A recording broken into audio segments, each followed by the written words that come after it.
Protagoras by Plato.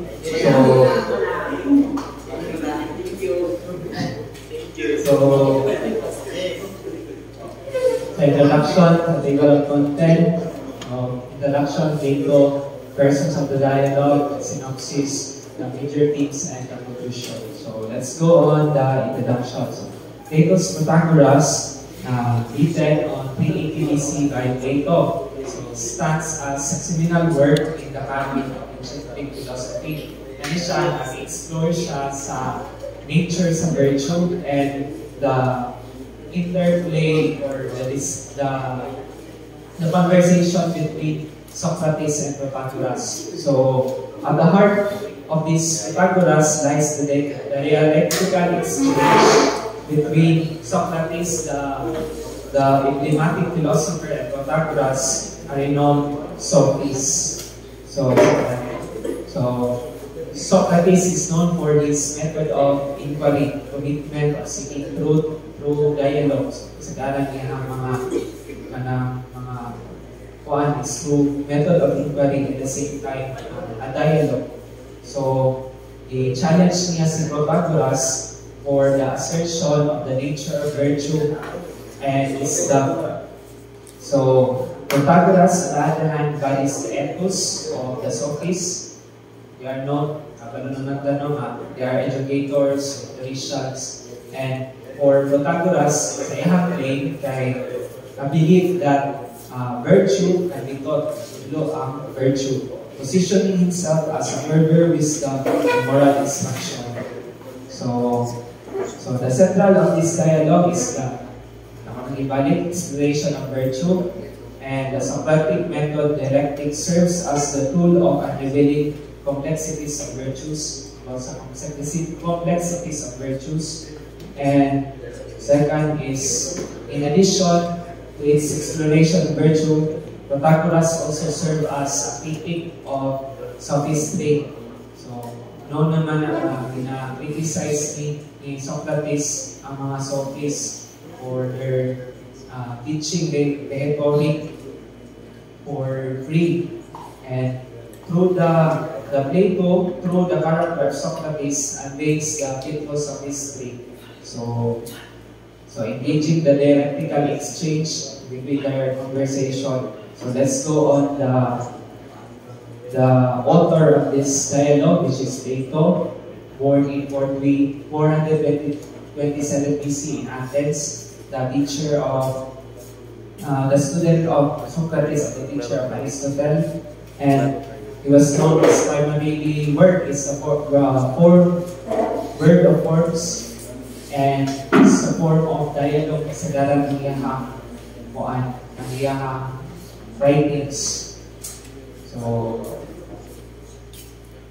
wala naman tatong word of forms. Ito na sa persons of the dialogue. First, the main persons of this dialogue is Socrates, which is the narrator of this dialogue. Second is Protagoras, a prominent sophist na niyato sa Athens. Mani ang dialogue with Socrates.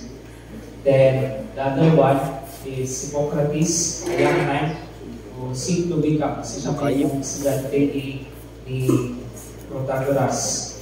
And there are other sophists and other character na appeal sa dialogue. Wala kayo sila istorya dito. Si Alcibiades, si Cratylus, si Appius Apelles. So most of them are sophists. So the place where the dialogue ilang scene is in Athens, most especially in the house of Callias, which is a wealthy Athenian at that time. So the synopsis of the dialogue. So the dialogue begins with the Socrates encountering Hippocrates. So kani si Hippocrates is a young man. Sujud siya may mo kanang disciple ni Protagoras. At the same time, during that night, hindi na niya si si Socrates. Nanuktok dun siya, gusto dun siya na gusto niya mahibalaan tong niabot nga teacher. Niabot na teacher sa Athens, which is si Protagoras. Then, si Socrates po, kasi yun din yung balik-balikan si Socrates ni Hippocrates. Naluoy man siya ba? Isig siya pangutanan ng anong gusto man niya nga kanang magto dito ng Protagoras, which is nabaywa si Socrates sa mga sophists or known na sila sa kanang teaching kanang mga falsehood argument. So, mo din ang desire ni Hippocrates to study under Protagoras. Ito sila dito sa Protagoras. Ako dito ang mga sophists. So, the sophists, including Protagoras, were renowned for their skills of persuasive rhetoric and their ability to teach these techniques for others for free. So, this Protagoras asserts that virtue can be taught and offers to educate Hippocrates and the rhetoric and virtue. So, kani siya ni challenge ni Socrates kanang ang claim leading to an intricate discussion of the nature of virtue. So, for Socrates' employs that he argued that if virtue is teachable daw virtue, it must be knowledge na. But since people kay dili man kanang against wahig man siya sa kanang pagbuhat o maayo, nagbuhat man sila dili maayo kasi dalan sa mga tao, virtue cannot be teachable.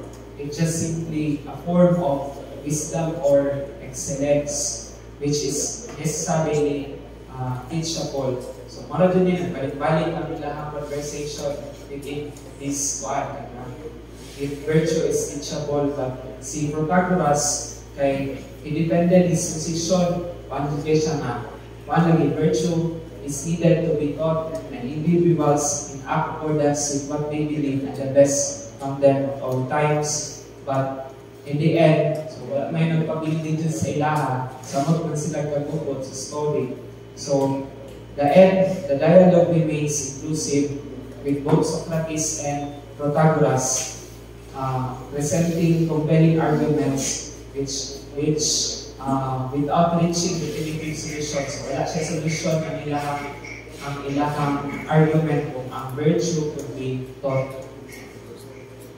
So, the themes, ang mga themes, virtue and morality, education and rhetoric, dialectical debate. So, let's go on to the conclusion at the end.